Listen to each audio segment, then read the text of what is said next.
So as a sort of personal finance series, we have been speaking to Delano Abdoll. He's a tax specialist and attorney from Tax Consulting SA regarding financial immigration, if leaving is something you're thinking about.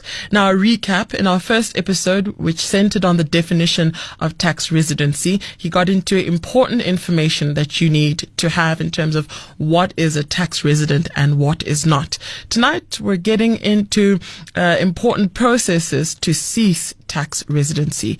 Here's part 2. Last week on the show, we got into what a tax resident is and how does one know if they are or are not a tax resident. And I think what was also interesting in the piece was you weighed in on how you're encountering some of the problems around this particular matter with South Africans who've emigrated quite frequently in your day-to-day runnings. So back to the topic at hand. If someone is leaving South Africa permanently or they intend on returning for retirement, what are some of the considerations thereof? So first off, thank you again for the opportunity. I think this is, again, a very important question to ask. I know that there's a lot of professionals who are looking for opportunities abroad. And some of the considerations that come into play is really, for how long does one see themselves outside of South Africa? And it's not a very easy question to answer. And this is where we kind of get two categories of intention. We either having a situation of taxpayers who want to leave South Africa on a permanent basis. And that doesn't mean these taxpayers will not in future return to South Africa for the purposes of short stays and holidays. Mm-hmm.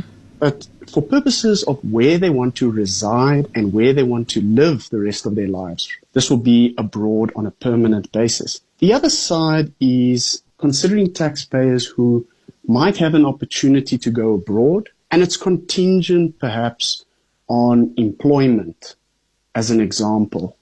So going abroad maybe for 3 years or 5 years, and then returning to South Africa after that short stint.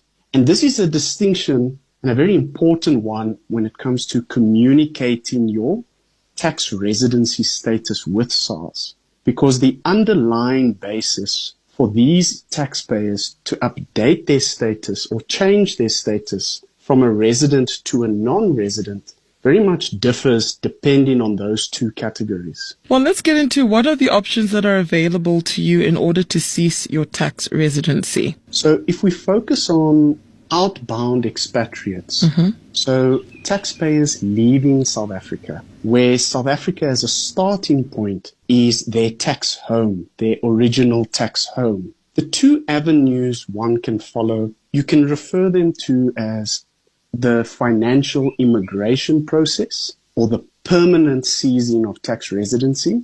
And the alternative is using a double taxation agreement, also known as an international tax treaty, to seize your residency status on a temporary basis.